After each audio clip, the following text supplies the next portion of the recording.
കാലിക്കറ്റ് സർവകലാശാലയും മാതൃഭൂമിയും ചേർന്ന ഗാന്ധി ജയന്തി വാരാഘോഷത്തിന്റെ ഭാഗമായി സംഘടിപ്പിച്ച green campus clean campus campaign വിദ്യാർത്ഥി പങ്കാളിത്തം കൊണ്ട് ശ്രദ്ധേയമായി.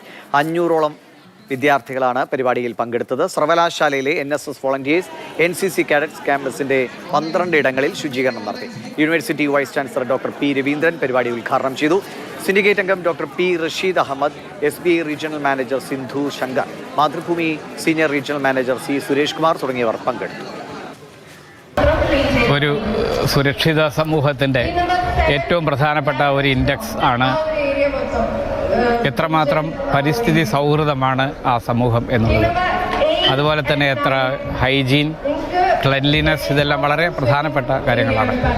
ഇത്തരത്തിലുള്ള ഒരു ബോധവൽക്കരണത്തിൻ്റെ ഭാഗമായി കാലിക്കറ്റ് സർവകലാശാല ക്യാമ്പസിലെ NSS, NCC യൂണിറ്റുകളെ, ഫിസിക്കൽ എഡ്യൂക്കേഷൻ ഡിപ്പാർട്ട്മെൻറ്റ്, മറ്റ് വിദ്യാർത്ഥികളെല്ലാവരും, അതുപോലെ തന്നെ ഇതിന് നേതൃത്വം നൽകിയ ഈ മാതൃഭൂമിയുടെ ഈ നേതൃത്വത്തിനും അതുപോലെ തന്നെ സ്റ്റേറ്റ് ബാങ്ക് ഓഫ് ഇന്ത്യയുടെ നേതൃത്വത്തിനുമെല്ലാം എൻ്റെ ആശംസകൾ നേരുന്നു.